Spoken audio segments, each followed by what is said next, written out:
on that bell notification. That way, when we are doing our thing, YouTube lets you know. Today, I continue my top 100 board games of all time. Today, in particular, I'll be covering games number 40 through 31. So let's get straight to it. My number 40 board game of all time is Shadow Rift, designed by Jeremy Anderson. And this game is a fantasy-themed deck building game. So it already has a couple things going for me. By the way, this game is new to my list. It was not on my list last year. And it's made a very good impression because, again, those two things, fantasy and deck building, work very well for me. In particular, deck building. I'm a huge fan of deck building games. This is also a cooperative game. I happen to enjoy cooperative games, especially those that are challenging. And this game is very challenging, and at least for me. For those who've mastered it, I apologize. But yes, I have a hard time winning at this game. But I love it because it's such a unique deck building game. First of all, players are working to defeat these bad guys, right? These enemies. And you have different enemy decks depending on who you choose to be the enemy. And that serves as one of the decks, the threat deck that you're dealing with, so to speak. But you also have all of these different cards on the board, these different decks that you are dealing with. So you have this board which basically lets you put all the cards in different places. You have your hero section, which is basically where you're going to have all your different upgrades, right? You're going to have spells and skills and weapons and equipment, and you're going to be adding them to your deck in order to increase your chances of defeating the monsters who are progressing through this track here, and eventually they will make it to the monster power area, which will add to the value and the money, so to speak, the power that the artificial intelligence will use to summon more bad guys in the future. So the more monsters progress through this track, the more money the game will have, the AI will have, to add even more powerful monsters to the monster track here, the monster attack area in the future. You also have your town square right here, where you're going to be shuffling through different town members, right? Different town members who you can use actually to give you different benefits. But as the game progresses, you're going to be having visitors coming in. And some of the visitors are good visitors that will help your town, but some of them are bad visitors. They're guys that you don't want around. They don't necessarily ally themselves with the monsters, but they're no good to you. You don't want them in your town square. But as the game progresses, the bad guys will be killing your villagers, and you will be adding corpses from the corpse deck here, and that will be thinning out your town deck as far as having villagers concerned, because whenever you fill this town square, which has 5 slots with cards, and none of them are either villagers or walls, you lose the game. Now, one of the ways you win the game is by creating all the walls, building all the walls. There's a certain amount of walls, and if you build them all, you've won the game. Another way you win the game is by closing these shadow rifts. The game comes with shadow rifts, which represent the ways that these bad guys have broken into your reality and into your town. And if you can close these shadow rifts, you'll be able to win the game. But that is really hard, because every time you interact with these monsters and you attack them melee, you take wounds, right? So if you're going to fight them close up, you're going to take wounds, and the wounds are going to be added to your deck, and they're going to clog your deck. And there's different types of wounds, some more detrimental than others, but they're all really hard to get rid of and take out of your deck. This is such a fun game. Again, I like cooperative, I like fantasy play, so take it with a grain of salt. My number 40 board game of all time, Shadow Rift. And now we move on to my number 39, also new to the list this year, and that is Patchwork, designed by Uwe Rosenberg and published by Lookout Games. This was the first in Uwe's venture of polyomino Tetris-like board games, right? So you have all of these different Tetris-like shapes, tiles, which represent different patches that you're going to be putting together on your quilt board in order to form a quilt, right? And the goal of the game, more than anything, is to have as much victory points as possible. And your victory points are a combination of all your buttons. The different patches here have different amount of buttons. The amount of buttons that you actually collect from these buttons, because every so often there's a spot in the round track that stimulates the economy, so to speak, and makes you earn money, makes you earn income, you're going to add all these buttons, which are your income, to your score, and then you're going to subtract every empty square that you were not able to cover with one of those Tetris-shaped tiles. This is a really cool game, managing all that stuff. It has some pretty intuitive gameplay, but at the same time, it feels neat, it feels challenging, it feels more in-depth than what you think of at first glance. Really cool. My number 39 board game of all time, Patchwork. And now we move on to my number 38 board game of all time, and it's another fantasy-themed deck building game that was on my list last year. It was ranked number 31. This year's number 38, and that is Clank, the deck building adventure game. This is the original Clank by Renegade Games, and this game is really cool because it's a deck builder, but it's a little bit more than a deck builder. Shadow Rift was already a little bit more of a deck builder, but this game involves so much movement. You are moving through a dungeon in order to collect different treasures, different artifacts, different resources. You're going to be fighting bad guys. All the meanwhile, you're trying to keep the dragon from waking up, because certain cards you play from your deck are bad cards that have clank. They make noise, and these clank contribute to the clank cubes that eventually will trigger the waking up of a dragon, right? And these clank cubes, you will draw them from a bag, and they correspond to your player color. That's health or damage that the dragon will deal to you. So you really want to keep the dragon asleep. And the more times the dragon is provoked, the more powerful his attacks get. So players are trying to, again, enter the dungeon, go as deep as possible. The more deeper they get, the more valuable the treasures and the artifacts that they acquire. And then once they feel like they're done, they're going to race back up to escape and hopefully go past the surface and to the top of this castle over here. And whoever goes there triggers a ticking time bomb for the rest of the players to try to escape, right? They might stay there a little bit longer, trying to acquire a little bit more resources and victory points just in case, so they can be the winners, right? Really cool because there's 3 different currencies in this game. I love deck builders that have multiple currencies. You have your swords or attacking currency. You have your money currency, which you could use to acquire more cards throughout the game. And you have your boots, which is the way that you move through this grid here. So manipulating that and managing your deck and balancing as well as possible, so you don't find yourself in a place where there's things you cannot do, right? Because if you can move through the dungeon really well, really efficiently, but you don't have the money, let's say, to build your deck and acquire future cards, or you don't have the swords, let's say, to combat the bad guys that interfere with you and get in your way, then you're not going to be as optimal and as efficient as you would like to be. So managing all that stuff is the crux of the game. It's the challenge of this game. Really fun, cool, thematic, enjoyable experience. My number 38 board game of all time, Clank.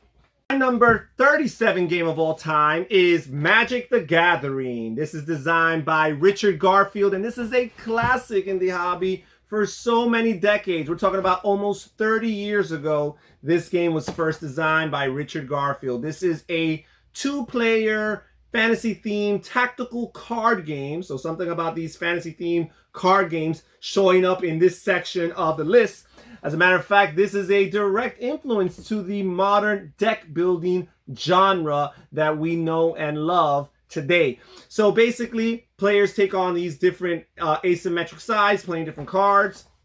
You're playing land cards, which are basically your currency or your mana that you're using as money, so to speak, in order to cast spells, summon creatures, and use them basically to defend yourself as a summoner from the onslaught and the attack of your opponent. Imagining all these things, building your decks, constructing your decks, and figuring these things out are the challenge of the game. Now, lots of people, this is a collectible card game. Lots of people have the hobby, within the hobby of buying lots of booster packs, adding to their decks and doing the deck building. Not for me. Me personally, I just buy these pre-constructed dual decks, and that is the way I play. I have a lot of fun playing it casually.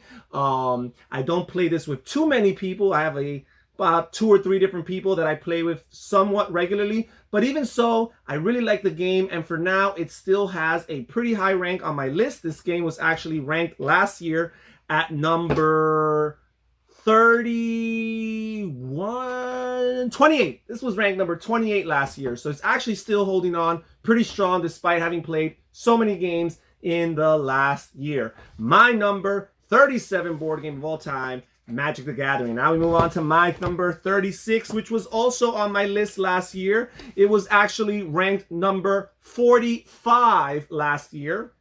So it's actually bumped up, which is very impressive, again, considering the fact that I've played so many games. And my number 36 board game of all time is Notre Dame, designed by Stefan Feld, published by Ravensburger's Games. This is the 10th anniversary edition. This is a really cool, elegant game. Now, the thing about this game is that it's a mean game, and a lot of people don't like mean games. It's a stingy game, and a lot of people don't like stingy games. Earning your victory points here is such a challenge, right? The victory points do not abound. So basically, you players are all manipulating their sector or their portion of Notre Dame, and that's divided into 7 different sectors. And you're doing this card draft at the beginning of each round.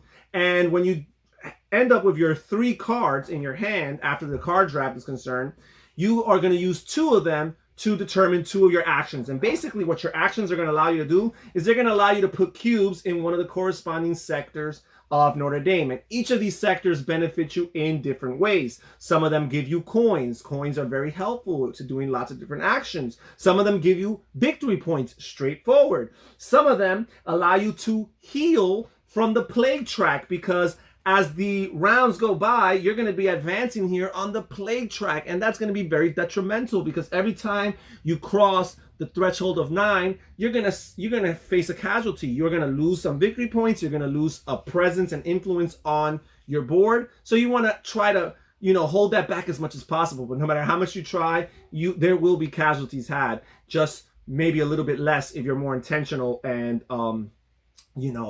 crafty about how you make your choices. Now, what's interesting about this is that every time you place a cube after you play the corresponding card after your draft, every time you place a cube down, you are going to be triggering that benefit equal to the amount of times or times equal to the amount of cubes that you have placed there. So the more cubes that you have placed in that portion of Notre Dame, the more you will execute its action. So if there's 2 cubes here, then you'll gain 2 victory points instead of 1. If there's 3 cubes there, you will gain 2. Now, you only start with a certain amount of cubes in your supply, but you can use some of your actions as the game progresses to add cubes from the general supply to your current supply so that you could use them additionally. But you will be losing cubes, and manipulating it is such a challenge, but it's so fun and so pleasant. At the end of each round, you pay coins to gain the benefits or the services of different character cards that help you in different ways.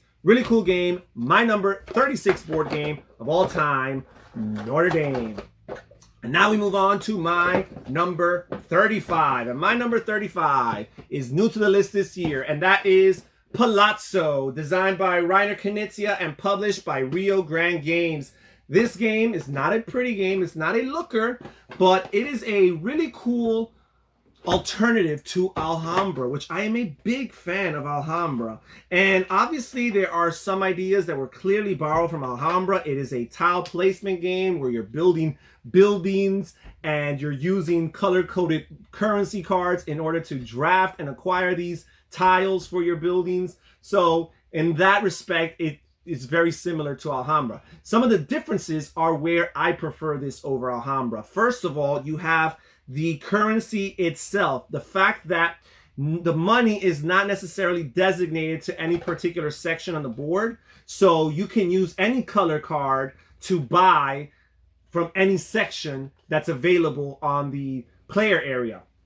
The only thing in particular is that, yes, if you're going to use money, it has to all match. So if you're going to use the red currency, all the cards you're using have to be the red currency, or a wild currency, which also exists in this game. However, there is some exceptions. You can break the rule of using just the same colored currency by using 3 cards of the same value, the same number. And if 3 cards of the same number are played, not only is that a legal play, but instead of it having the value, the cumulative value of those 3 numbers, it's going to be automatically worth 15 money for you. So no matter how low the card is or how high the number is, you're going to just take those 3 cards and count them as 15. So that's a neat way of turning some low value cards that don't match in color into a very beneficial hand for you. Now, the other thing is, every time on each turn, you don't necessarily have to buy one of the tiles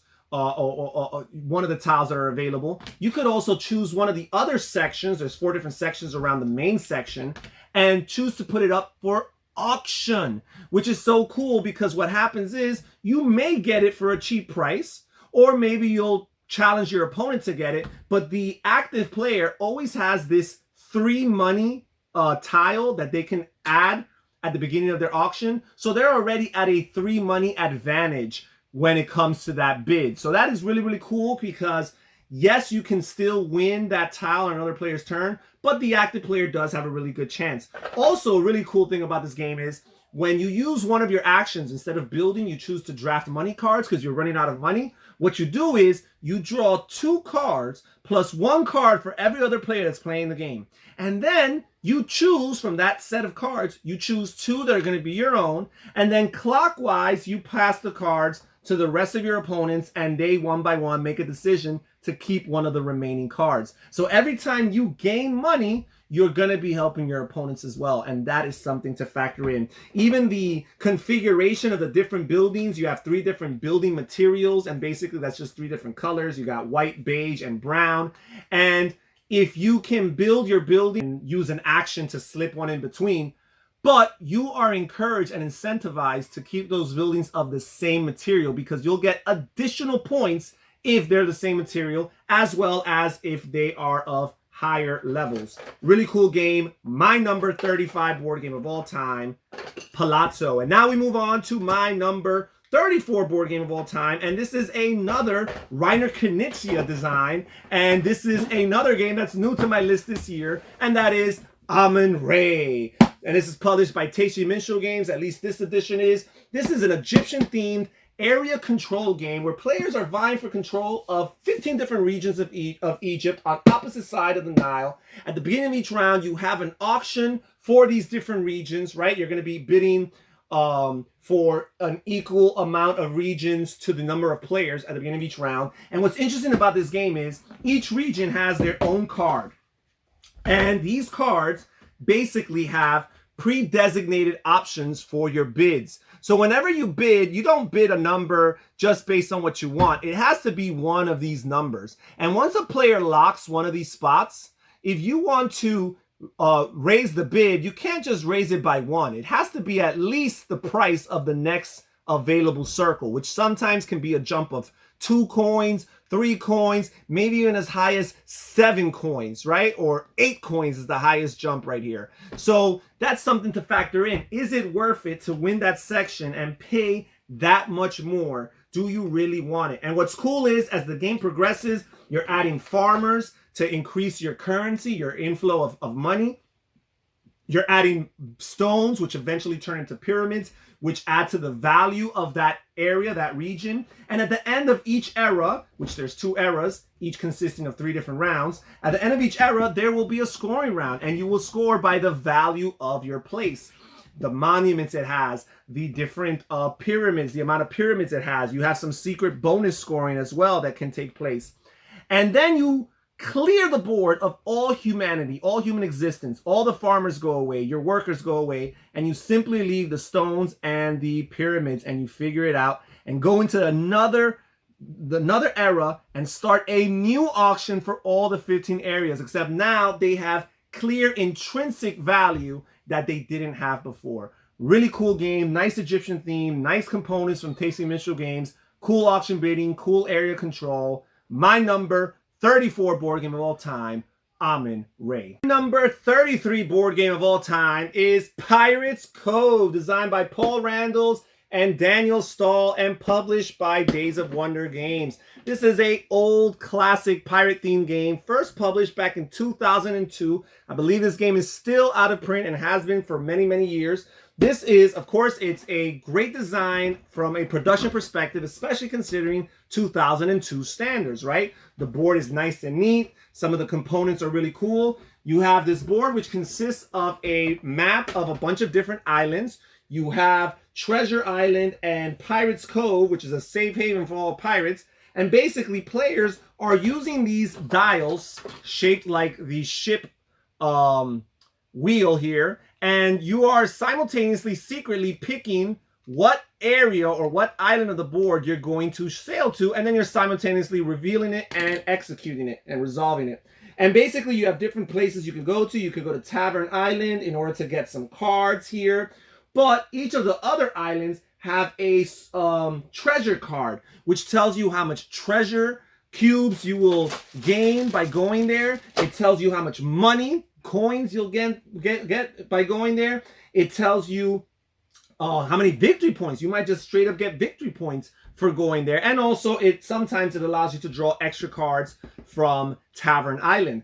And it's really cool because once 2 players or more end up going to the same island, that's going to trigger a battle. And basically, each player has their own player board, which is their ship right here. And the ship is divided into 4 sections. You got your sail, your crew, your cannons, and your hull. And they all benefit you in different ways. And basically, players are going to engage in battle. And the common denominator between their crew and their cannons will determine how many dice they roll. But their sails and how fast their ship is will determine who attacks first. And you can choose to flee to Pirates Cove, but if you flee, either because you're forced to or because you choose to, you will be giving victory points to your opponents who remain. And making all these decisions and figuring it out and mapping it all out is such a beautiful experience. Sometimes you're limited because you know that your opponents might end up going to an island because maybe they want to go there to upgrade their corresponding section of their ship. Or maybe you're limited because the legendary pirates, which is kind of like an AI, so to speak, they're on that island. And now you have to worry about going there because there's a very good chance that one-on-one you cannot defeat those legendary pirates. So you probably do not want to mess with them. Really cool game. Have a fun time, lighthearted spirit, but at the same time, good gameplay. My number 33 board game of all time, Pirates Cove. And now we move on to my number 32. And my number 32 is Glass Road, designed by Uwe Rosenberg. And this game is new to my list, as was Pirates Cove as well.